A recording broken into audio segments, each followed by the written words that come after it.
Okay. Hello friends. तो हमारा first chapter का फर्स्ट टॉपिक हमने थ्योरेटिकली देख लिया है। अब हमें न्यूमेरिकल्स देखने हैं। कौन से टॉपिक के ऊपर? Moment of force and equilibrium. तो मोमेंट ऑफ फोर्स हमने एक टॉपिक स्टडी किया था, फिर कपल दूसरा था, और फिर मोमेंट ऑफ फोर्स का यूज़ करके हम देख रहे थे इक्विलिब्रियम। तो इन न्यूमेरिकल्स के लिए हमें यूनिट्स की रिक्वायरमेंट है। तो ऐसा यूनिट है न्यूटन मीटर, राइट। किसका ऐसा यूनिट? एक्चुअल में ये सब ऐसा यूनिट्स किसके हैं? It is the moment of force. तो moment of force otherwise turning moment of force.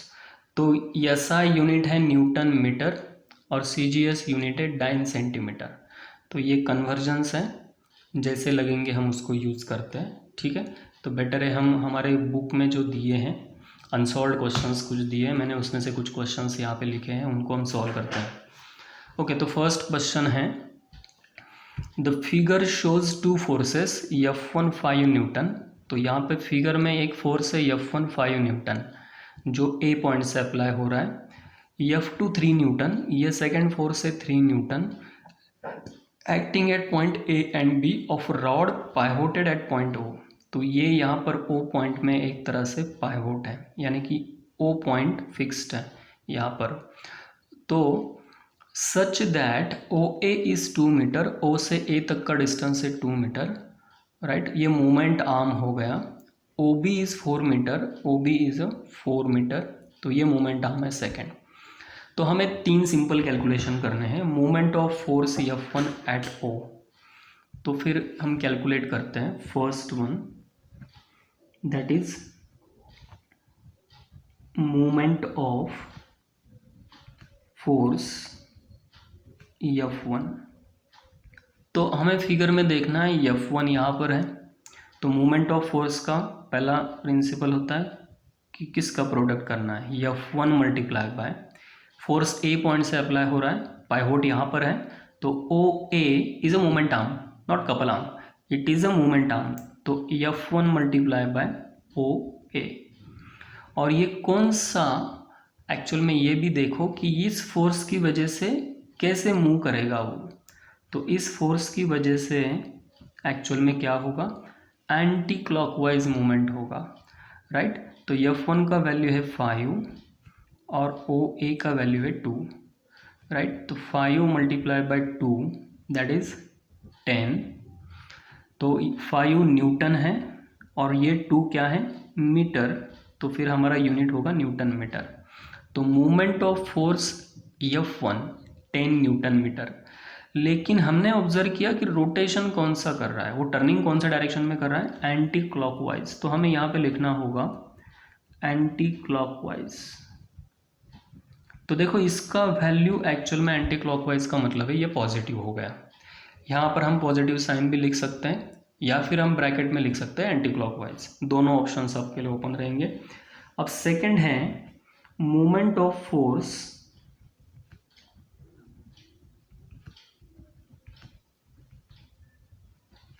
F2। तो फिर force multiply by O B, this is F2 and this is OB. What is F2? 3 Newton and what is OB? 4. तो 3 multiply by 4 12 Newton metre. अब देखो ये यहाँ पे pivot है, ये 3 है, तो ये एक तरह से क्या करेगा, नीचे मूव करेगा, यानी कि वो क्लॉकवाइज रोटेशन देगा। तो यहाँ पे हमें लिखना होगा क्लॉकवाइज, राइट। तो फिर थर्ड कैलकुलेशन है हमारा total moment of two forces. तो फिर थर्ड हम करेंगे कैलकुलेट टोटल मूवमेंट। तो टोटल मूवमेंट यानी कि ये एंटी क्लॉकवाइज है तो +10, ये क्लॉकवाइज है तो -12, इन दोनों का एडिशन हो जाएगा -2 न्यूटन मीटर। अब ये -2 आंसर करेक्ट है, राइट। ये -2 आंसर क्या है, ये करेक्ट है, लेकिन +10 का मतलब है एंटी क्लॉकवाइज है तो +10, 12 का मतलब है क्लॉकवाइज, तो -12, दोनों का एडिशन -2, तो ये आंसर भी करेक्ट है। लेकिन और क्लैरिफिकेशन क्या मिल रहा है हमें, अगर ये माइनस है यानी कि क्या होगा, ये क्लॉकवाइज मूवमेंट होगा, तो हम यहाँ पे लिखेंगे it is a clockwise movement, right. तो फिर ये हमारा फर्स्ट न्यूमेरिकल जो सिंपल था, हमने यहाँ पे दो मोमेंट ऑफ फोर्स कैलकुलेट किए और दोनों के टोटल की। लेकिन साइन कन्वेंशन ठीक से ऑब्जर्व करो, मैंने क्या कहा, एंटी क्लॉकवाइज होगा तो क्या लेना है, पॉजिटिव, और क्लॉकवाइज होगा तो क्या लेना है उसका वैल्यू, निगेटिव, जो यहाँ पे हम यूज़ कर रहे हैं। और फिर ये निगेटिव दिख रहा है यानी कि क्या है, क्लॉकवाइज। ओके, तो ये अनसॉल्व में आपको मिल जाएंगे क्वेश्चंस बुक में। अब नेक्स्ट क्वेश्चन है, A uniform meter rule supported at a middle point O, weight of 40 GF is placed at a distance 40 cm to the left at point O. How can you balance the bar with a weight of 80 GF gram force. Okay, GF का मतलब है gram force. तो यहाँ पे सबसे पहले हमें क्या ऑब्जर्व करना है, फिगर दिया नहीं है लेकिन क्वेश्चन में लिखा है, ओके, तो क्वेश्चन में लिखा है मीटर रूल। ओके, तो मीटर रूल का मतलब क्या है कि 1 मीटर का कोई एक बड़ा सा रूल है, यानी कि एक रॉड है या फिर स्केल है। तो यहाँ पे हम 1 मीटर का तो नहीं ले सकते, लेकिन हमारे लिए एग्ज़ाम में सबसे मेन क्या है कि 1 मीटर से बेटर है या फिर उसी स्केल पे 10 सेंटीमीटर। तो मैंने एक 10 सेंटीमीटर का एक लाइन बना लिया है, ऑलराइट। इस लाइन में metre rule supported at middle, तो यहाँ पे मैंने मिडल यानी कि 5 सेंटीमीटर पे एक मार्किंग कर लिया। Okay, a weight of 40 GF is placed at a distance 40 centimetre to the left of point O। तो यहाँ से 40 सेंटीमीटर यानी कि 4 सेंटीमीटर लिया मैंने 40 की जगह पे। How can you balance the bar with wait of 80 GF। Okay, तो मैं अब बताता हूँ क्या किया। मैंने 10 सेंटीमीटर का लाइन लिया क्योंकि मुझे वो एक आइडेंटिफिकेशन स्केल चाहिए, इसलिए उसके सेंटर में मैं कहूँगा it is pivot, that is point O, supported at middle, wait of 40 GF placed at distance 40 centimetre. तो एक्चुअल में देखो, मीटर रूल का मतलब होता है ये 100 सेंटीमीटर का टोटल है, उसमें उस टोटल 100 सेंटीमीटर में हम क्या कर रहे हैं, इस पॉइंट O से लेफ्ट साइड में 40 सेंटीमीटर के बाद, देखो एंड में नहीं बोला मैंने, 40 सेंटीमीटर के बाद हमने एक फोर्स अप्लाई किया है, दैट इज़ 40 GF। अब हमें कहा गया है how can you balance the bar with wait of 80 GF। तो यहाँ पे देखो, ऑब्जर्व करो कि मीटर रूल था, सेंटर में पाइवोट था, तो एक लेफ्ट हैंड साइड में 50 सेंटीमीटर होगा, उसमें से 40 सेंटीमीटर पे हमने एक फोर्स अप्लाई कर दिया। अब ये क्या कर रहा है, ये एक्चुअल में एंटी क्लॉकवाइज मूवमेंट कर रहा है, तो हमें उसको बैलेंस करने के लिए इस साइड में भी एक मूवमेंट चाहिए। तो इसका मतलब है कि हमें कहीं ना कहीं पर O के राइट हैंड साइड में 80 GF को क्या करना है, अप्लाई करना है, right. This is your 80 GF, और वो x सेंटीमीटर पे अप्लाई किया, ऐसा मैंने लिख दिया। और वही आपका आंसर है कि वही पूछा है हाउ कैन बैलेंस द बार। तो 80 GF यानी कि 80 ग्राम फोर्स का यूज़ हमें करना है। तो मैंने क्या किया, राइट हैंड साइड में क्लॉकवाइज मूवमेंट चाहिए, इसलिए मैंने 80 GF का एक फोर्स यहाँ पे अप्लाई किया पाइवोट के राइट में। अब हम कहेंगे clockwise movement is equal to anti clockwise movement.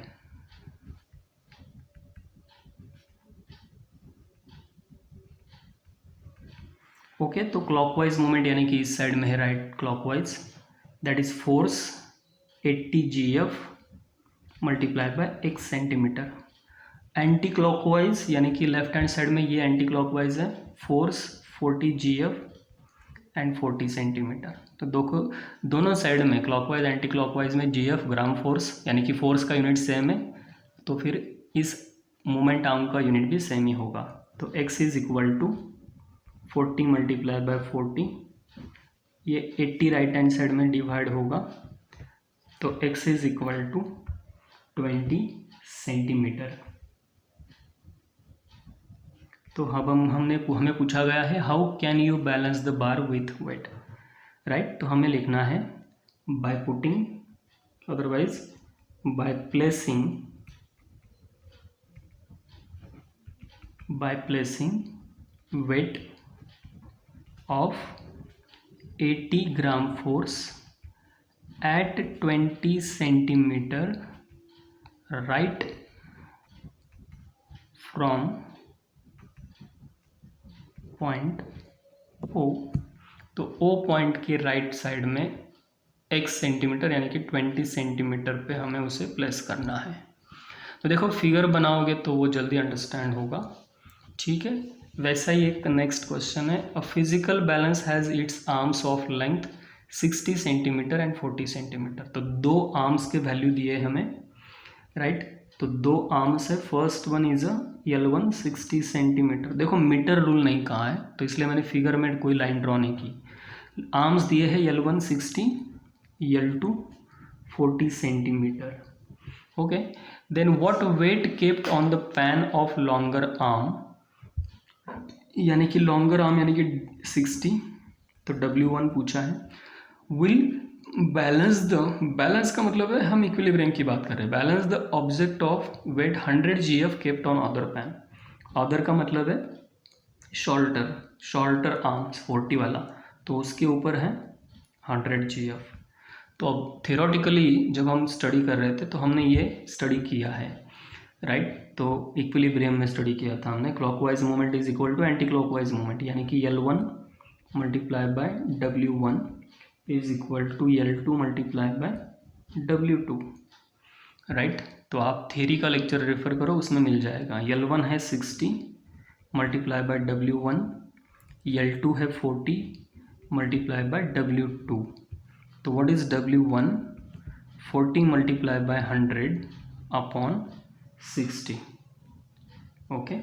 40 multiply bye 100 upon 60, that is 4000 divided by 60, which is equal to 66.66 otherwise 67 GF, okay.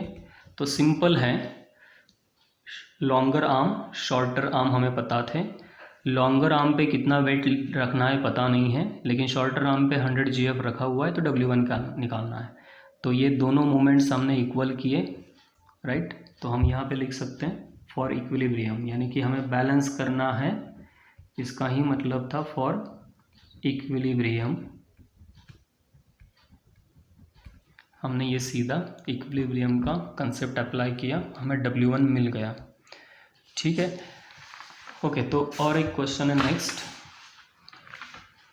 अब नेक्स्ट क्वेश्चन है a metre rule, alright, a metre rule of weight 10 GF। देखो अब metre rule है और उसका खुद का wait भी है। तो इस चैप्टर में हमें सेंटर ऑफ ग्रेविटी एक टॉपिक है, लेकिन सेंटर ऑफ मास भी होता है। तो चलो मैं पहले एक फिगर बनाता हूँ, मीटर रूल।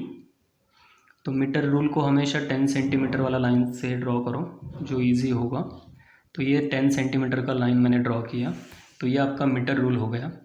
अब मीटर रूल का खुद का एक वेट है 10 GF। तो मीटर रूल का जो वेट है वो 10 GF है, तो खुद का वेट कहाँ से एक्ट होगा? तो उस मीटर रूल का जो खुद का वेट है 10 GF, वो एग्जैक्टली सेंटर से अप्लाई होगा, यानी कि इस साइड में होगा 50 centimetre. This is metre rule AB, alright. तो ये सेंटर है। हमने ये नहीं कहा है कि सेंटर में पाइवोट है, हम ये बोल रहे हैं कि ये मीटर रूल है, उसके सेंटर से उसका खुद का वेट एक्ट हो रहा है। एक्चुअल में उसे हम सेंटर ऑफ मास भी बोल सकते हैं। तो राइट हैंड साइड में ये डिस्टेंस है 50 सेंटीमीटर और राइट हैंड साइड में ये डिस्टेंस है 50 centimetre. What movement of force depresses the rule, right, pivoted at its zero mark. तो जीरो मार्क का मतलब है, तो मीटर रूल का यहाँ से 0 स्टार्ट होगा, तो ए पॉइंट पे एक्चुअल में क्या है, पाइवोट है, राइट। तो ये एक तरह से पॉइंट ओ बी है, तो यहाँ पे पाइवोट है, ये टोटल 100 सेंटीमीटर का डिस्टेंस है, उसका खुद का वेट है जो सेंटर से एक्ट हो रहा है। तो what moment of force depress the rule, why it is called as depress the rule, क्योंकि ये 10 GF खुद का वेट। तो आप इमेजिन करो 1 मीटर का एक बड़ा सा रॉड है, एक एंड पे हमने उसको पाइवोट यानी कि सपोर्ट दे दिया है, तो वो क्या करेगा, खुद के वेट की वजह से वो नीचे, इस नीचे वाली डायरेक्शन में मूव करेगा, टर्न करेगा, यानी कि वो क्लॉकवाइज मूवमेंट प्रोड्यूस करेगा। अब वो मूवमेंट कितना है वो हमें कैलकुलेट करना है। What moment of force depress the rule, moment of force depress which depress the rule.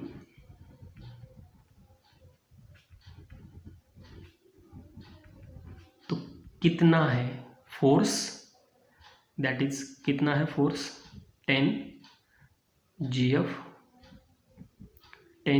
और कितना है डिस्टेंस पाइवोट से लेके फोर्स तक 50 सेंटीमीटर, यानी कि 500 GF, यूनिट्स को ऑब्जर्व करो, GF सेंटीमीटर। तो एक तरह से 500 GF सेंटीमीटर, ये आपका फर्स्ट आंसर होगा। अब सेकंड आंसर है, how can it be made horizontal by applying a least force. अब यहाँ पे हम बोल रहे हैं लीस्ट फोर्स, तो कम से कम फोर्स अप्लाई करना है और इस रूल को सीधा रखना है, यानी कि बैलेंस रखना है। तो हमें फोर्स तो अप्लाई करना होगा, और वो लीस्ट फोर्स का मतलब है हमें मैक्सिमम मूवमेंट आर्म लेना है। तो कम से कम फोर्स अप्लाई करना होगा, तो वो इस एंड पे अप्लाई होगा और वो अपोजिट डायरेक्शन में अप्लाई होगा। दिस इज योर एफ, और ये एफ हमें कैलकुलेट करना है। तो यहाँ पे एंड में हम कितना फोर्स अपवर्ड डायरेक्शन में एक्ट करेंगे, तो ये बैलेंस यानी कि वो इक्विलिब्रियम में आ जाएगा। क्योंकि हम इसको अगर ऊपर डायरेक्शन में एक्ट कर रहे हैं, यानी कि हम क्या कर रहे हैं, इसको हम एंटी क्लॉकवाइज घुमाने की कोशिश कर रहे हैं, यानी कि इस क्लॉकवाइज को वो क्या करेगा, काउंटर करेगा। तो सेम कंडीशन होगा फिर, clockwise movement is equal to anti clockwise movement.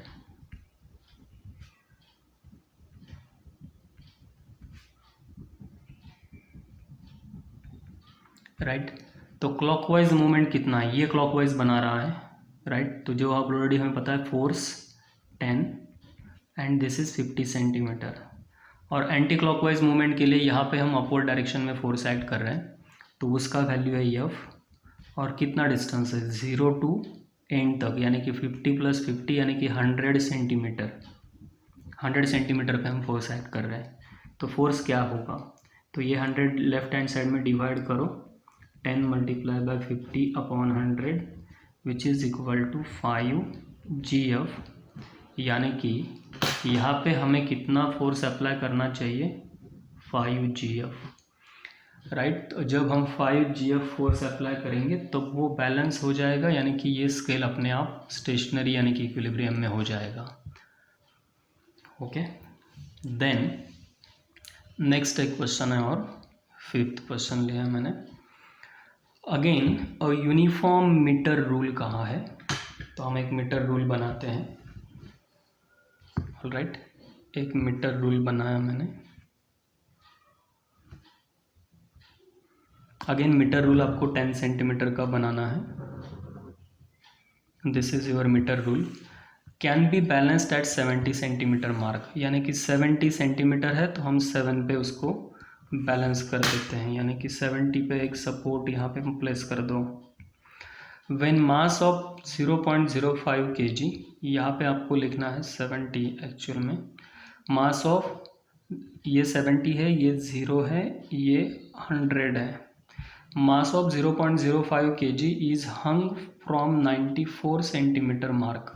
तो देखो यहाँ पर इस साइड में 94 पे, 70 के इस साइड में 94 आएगा ना, तो यहाँ से एक फोर्स एक्ट हो रहा है, और वो फोर्स है, देखो ये डिस्टेंस कितना है, यहाँ से यहाँ तक, ये सबसे इम्पोर्टेंट है, और ये मार्किंग है 94।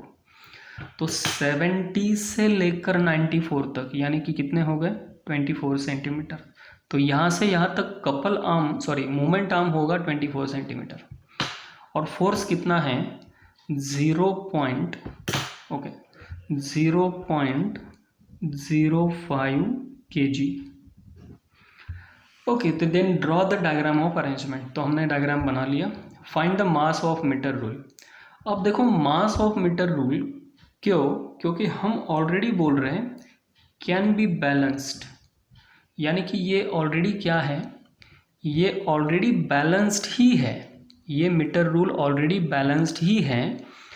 यहाँ पे 70 को पाइवोट किया है हमने, 70 पे 94 से एक फोर्स अप्लाई हो रहा है राइट हैंड साइड में। 70 to 94 24 सेंटीमीटर कपल आर्म है, मोमेंट आर्म है। तो 70 के लेफ्ट हैंड साइड में एक फोर्स एक्ट होना चाहिए, लेकिन हम बोल रहे हैं फोर्स एक्ट नहीं हो रहा है। तो फोर्स नहीं हो रहा है तो फिर फोर्स कौन सा अप्लाई हो रहा है, तो इस मीटर रूल का खुद का एक वेट अप्लाई हो रहा है। तो मीटर रूल का खुद का वेट कहाँ से अप्लाई होगा, तो मीटर रूल का खुद का एक वेट है जो एक्चुअल में क्या हो रहा है, centre of the metre rule यानी कि 50 सेंटीमीटर से एक्ट हो रहा है। तो फिर 70 से लेकर लेफ्ट हैंड साइड में 50 तक कितना डिस्टेंस हो गया, तो वो हो गया 20 सेंटीमीटर। देखो ये क्वेश्चन थोड़ा ट्रिकी है। ट्रिकी का मतलब माइनर पॉइंट्स को हमें ऑब्जर्व करना है। तो हमें यहाँ पर जो उस पर्टिकुलर मीटर रूल का W एक्ट हो रहा है ना, W का मतलब वेट, उसे देखना है। अब देखो वेट का मतलब ही फोर्स होता है। मैंने W लिखा है, आप F भी लिख सकते हो, F1 F2 लिख सकते हो। तो फिर हमें सिर्फ उतना ही करना है। हमें ये फोर्स पता है जो क्लॉकवाइज रोटेशन देगा, ये एंटी क्लॉकवाइज रोटेशन देगा। यहाँ पे पाइवोट है, 20 एंड 24 सेंटीमीटर मूवमेंट आर्म है। Again same case, clockwise movement is equal to anti-clockwise movement।